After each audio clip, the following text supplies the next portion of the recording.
Apple. Now news from inside the school lunchroom. A Wilmington church is feeding those who take care of others. Members of the Lifepoint Church fed the teachers and staff at Lakeside High School. That's the alternative high school in Wilmington.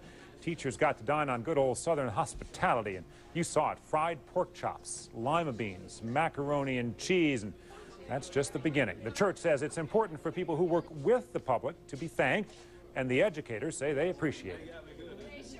It's one thing for me as a principal to appreciate my teachers and tell them how good of a job they're doing, but when they're appreciated and shown appreciation by outside agencies, it's even better.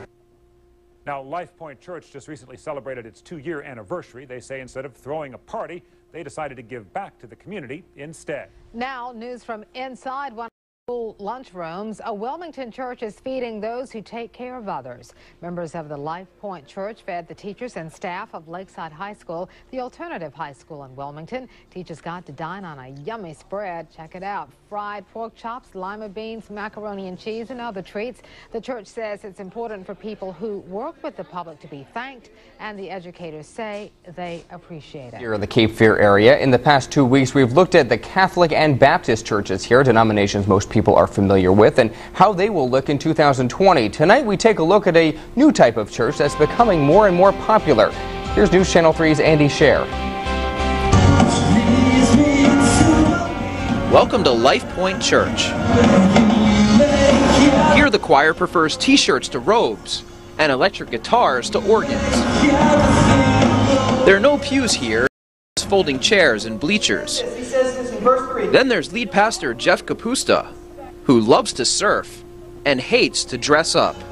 This is his vision of what church should be. I grew up, in church, but I was bored out of my mind.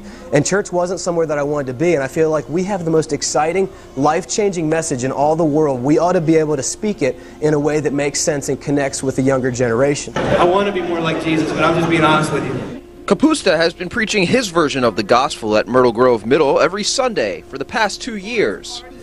And he draws quite a crowd, 500 by his count, a crowd that otherwise may not have gone to church at all. Maybe they felt like they were judged at church, or they felt like church was full of hypocrites, or maybe church was boring. And so what we want to do is we want to reach those people with the message of Jesus and say, church isn't boring, and Jesus is relevant. Well, this is not religion.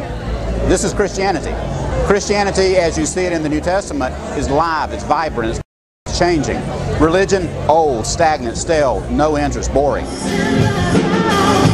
Lifepoint is only a small part of a larger movement, one that's becoming more and more popular both in our region and across the country. Some call them seeker spirituality.